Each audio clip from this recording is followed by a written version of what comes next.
अस्सलाम वालेकुम नाज़रीन। आज हम टीआरएस के सीनियर क़ायद सैयद नईमुद्दीन साहब से अपनी टीआरएस पार्टी के ताल्लुक़ से और ज़िले करीमनगर में आने वाले दिनों में म्यूनसिपल कॉरपोरेशन के इंतख़ाबात के सिलसिले में हमारी टीआरएस ज़िले करीमनगर से क्या लाहेअमल है और इस सिलसिले में नईम साहब से हम चंद सवालात करेंगे। सबसे पहले मैं सैयद नईमुद्दीन साहब, आप इस टीआरएस जमात से कब से वाबस्ता हैं और आप अब तक ये सर्विस में अपने जमात में टीआरएस जमात में क्या कारनामे अंजाम दिया? अस्सलाम वालेकुम रहमतुल्लाहि व बरकातुहू। अंदर के नमस्कारों।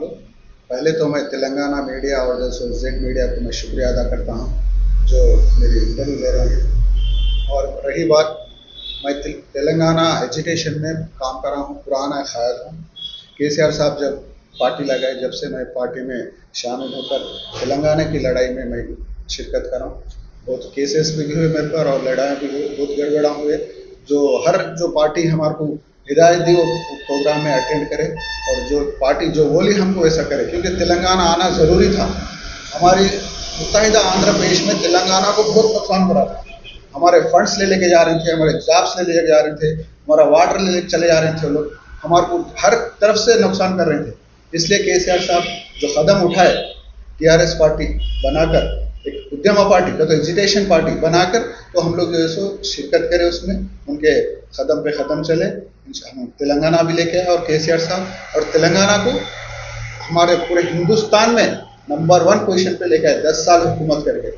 इसलिए सो मैं केसीआर साहब और उसमें आने के बाद भी हमारे को जो गवर्नमेंट में थी, हमारे अहलिया को वक्फ बोर्ड डिस्ट्रिक्ट का डायरेक्टर भी दिया गया। मैं इस तौर पे केसीआर साहब को और पार्टी को शुक्रिया अदा करता हूँ। नईम साहब, जैसा कि हालिया इंतखाबात में, असम्बली इंतखाबात में टीआरएस नाकाम हुई, कांग्रेस गवर्नमेंट आ गई, तो इसमें कई अवाम का कहना है कि टीआरएस हुकूमत में मुसलमानों को रिजर्वेशन से दूर रखा गया। इस सिलसिले में आपकी क्या राय? हकीकत में टीआरएस जितना मुसलमानों को करी, जितना सपोर्ट करी, गवर्नमेंट बनने के बाद minority residency school 2004 minority residency school KCR साहब जो बनाए, आज हमारे बच्चे जॉब्स कर रहे, फॉरेन जा रहे, डिग्रियां पढ़ रहे, हर चीज़ से डेवलप हो रहा। और जो रिजर्वेशन 12% बोले, केसीआर साहब यहाँ पर रेगुलेशन पास करे असेंबली में, सेंट्रल को भेजे, वहाँ से पास नहीं करे। जो बीजेपी गवर्नमेंट थी वो पास नहीं करने से ब्रेक हुआ, नहीं तो वो भी सक्सेस होता। जो केसीआर साहब हमारे माइनॉरिटी के लिए जितना करे कोई नहीं करे। अब देख सकते कांग्रेस पार्टी सेकुलर पार्टी बोलते, आज तक एक माइनॉरिटी को जो सो मिनिस्टर नहीं दी। आज 2 साल 18 महीने गुजर गए। और हमारे केसीआर साहब उनकी हुकूमत में 2 बार, पहली बार महमूद अली साहब को डिप्टी सीएम दिए, बगैर पूछे, कोई हम पूछे नहीं, डिमांड करे नहीं, फिर भी दिए उन्होंने, डिप्टी सीएम दिए। सेकंड टाइम होम मिनिस्टर दिए, और होम मिनिस्टर भी फर्स्ट टाइम दोनों मिलकर ही जो हलक उठाए, मतलब चार्ज लिए, कौन? केसीआर साहब और महमूद अली साहब। बाद में उनके बेटे को लिया, हरीश राव को बाद में दिए मिनिस्टर। तो मुसलमानों को कितना इंपॉर्टेंट दिया हम समझना। इस दौर पे मैं एक बात कहना चाह रहा हूँ कि जो सेकुलर माइंड है केसीआर साहब का, एक दानिश्वर है, सेकुलर माइंड है।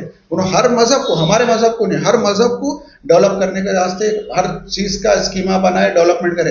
आज कांग्रेस गवर्नमेंट बोल रही, हकीकत में देखो तो आरएसएस गवर्नमेंट चल रही, एजेंडा पूरा उनका वही अमल कर रहे हैं। आज तक हमारे को वो नहीं दिए जी।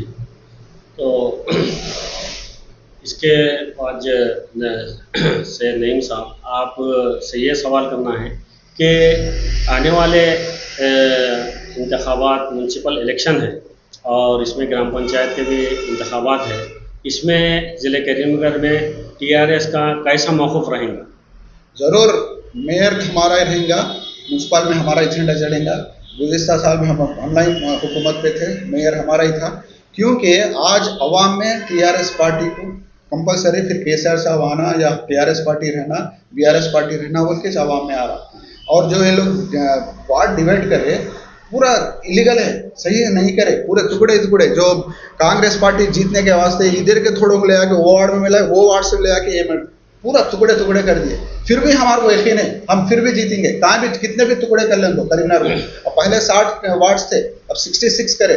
66 करके जो गवाह जो नहीं मिलते बोले जबरदस्ती मिला है लोग, वहां के आवाम से राय मशवरा भी नहीं करे लोग, नहीं करके भी मिला है, क्योंकि ये लोग जीतने के वास्ते जितने भी साजिशा करो कोई फायदा नहीं है, क्योंकि अवाम में आ गया कि जैसो कांग्रेस पार्टी एक धोखेबाज पार्टी है। कांग्रेस तो बीजेपी तो हमेशा हमारे को नफरत के सियासत ही करती, और कांग्रेस सेकुलर बोलती, मगर गलत बात है जो, क्योंकि सेकुलरिज्म यहाँ बता रही नहीं हो। वो हमारे राहुल गांधी साहब क्या बोलते हैं, नफरत के बाजार में मोहब्बत की दुकान बोलते हैं। फिर ये तेलंगाना में दुकान नहीं खोले क्या ना मोहब्बत की, हैं? रेवंत रेड्डी साहब पूरा आरएसएस एजेंडा फॉलो कर रहे हैं, कहाँ है फिर ये सेकुलरिज्म, कहाँ है कांग्रेस में? ये आवाम पूरा देख रही, इसलिए ले जो हमारे कंपलसरी आपके आदत इस टाइम पे हमारा मेयर रहेगा, हमारे सीट्स ज्यादा आएंगे, जीतेंगे इंशाल्लाह। ये नईम साहब, ये जब म्यूनसिपल इलेक्शंस के वार्ड्स के बारे में जो है रीसेट हुआ, और इस सिलसिले में जो है कई वार्ड को जो है ये 2 वार्ड में 3 वार्ड, 3 वार्ड में 4 वार्ड, इस तरह से करते हुए उसको बढ़ाया गया, घटाया गया, तो इस सिलसिले में टीआरएस पार्टी क्या कोर्ट से रुजू नहीं हुई? इस सिलसिले में होती इंशाल्लाह, अभी टाइम है ना जी, अभी तो लोग नोटिफिकेशन डाल है, अभी टाइम है, उसको ब्रेक करने का भी टाइम है। हम लोग बाज आपका हमारे टाउन प्रेसिडेंट चला शंकर साहब के सदारत में हम लोग जाके कलेक्टर साहब को भी दिए कि जैसो ये सही नहीं हुआ, सिस्टमेटिक नहीं हुआ काम, ऑफिशियल नहीं हुआ, जो पुन्नम प्रभाकर साहब जो मंत्री हैं उनके घर में बैठ के डिवाइड करे ये वार्ड्स, अवाम के जो फायदेमंद है ना वैसे करना चाहिए, लेकिन एक लीडर को फायदे पहुंचाने के वास्ते वार्ड बनाए सरकार दिख रहा है।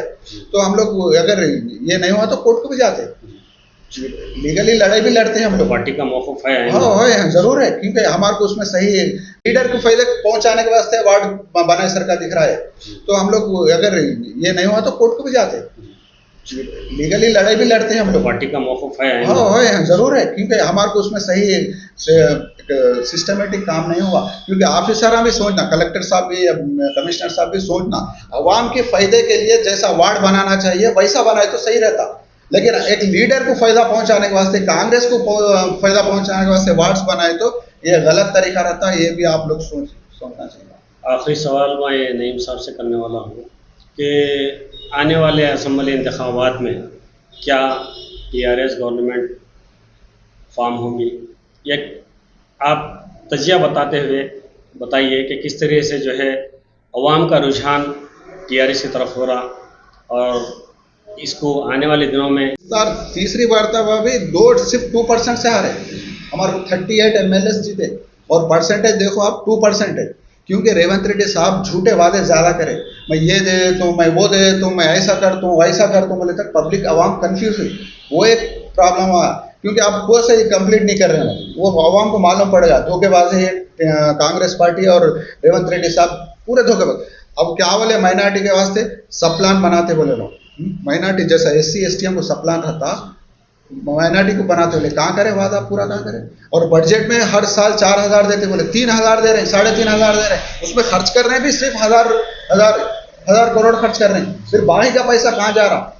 इसलिए हम लोग क्या बोल रहे हैं बोले तो आज अवाम में KCR साहब जो होना बोल के, हर गरीब तबके के जो हमारे मजहब के बोल के, दलित भाई जो BC भाई हो, हर कोई KCR साहब आना। आज किसान भाई परेशान है उनके तरफ से, आज स्टूडेंट्स परेशान है, आज खवातीन परेशान है उनके तरफ से, आज हर कोई परेशान है रेवंत रेड्डी की तरफ से। KCR साहब की जो हुकूमत देखे ना, वो लोग फिर आना कंपलसरी, KCR साहब बोले घर में बैठे तो भी वोट डालेंगे बोले सरकार, माहौल तैयार हो रहा, क्योंकि TRS party Telangana lyso party है, तेलंगाना को डेवलपमेंट करे से पार्टी है, एक विजन है सो पार्टी है। ये क्या है, कांग्रेस पार्टी स्कैम्स करती, खाली डेवलपमेंट करने का उनका, आज तक एक गली में बताओ आप कौन सा डेवलपमेंट काम कर रहा बोल के, एक गली में बताओ, वही TRS पार्टी में हर गली में पूरे तेलंगाना में डेवलपमेंट हुआ।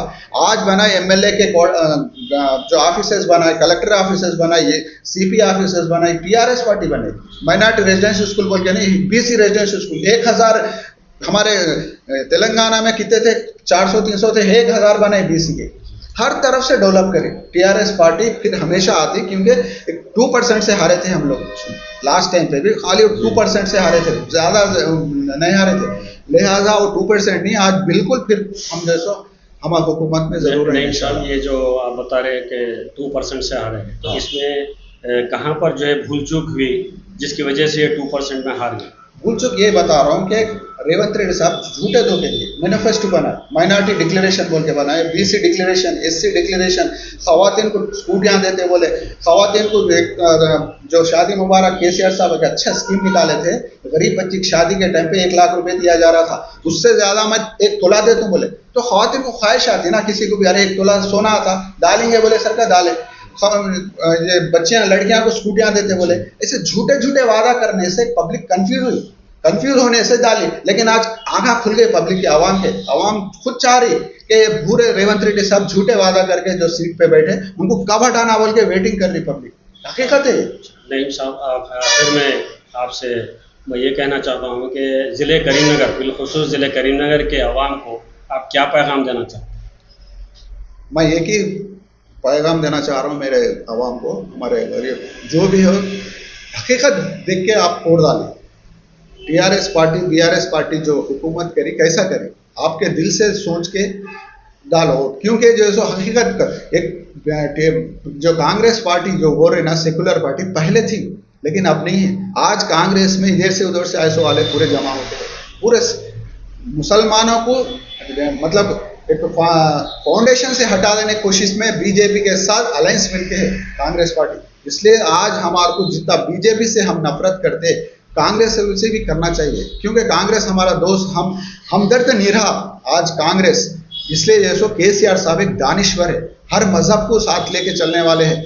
यहाँ पर इमाम जामिन पट्टी जो बनने वाला इंसान केसीआर साहब था, उनका देख के नकल करके रेवंत रेड्डी साहब बन रहे, अब बन रहे हैं, अब नहीं बन रहे, छोड़ दिए, जैसा सीट पे आ गया मुसलमानों को भूल गए। मतलब ये लोग एक्टिंग करते खाली देख के कांग्रेस पार्टी वाले। हकीकत में जो मजहब, हर मजहब, हमारी मजहब को नहीं, हर मजहब को लेके चलने वाला दानिश्वर साहब केसीआर साहब है।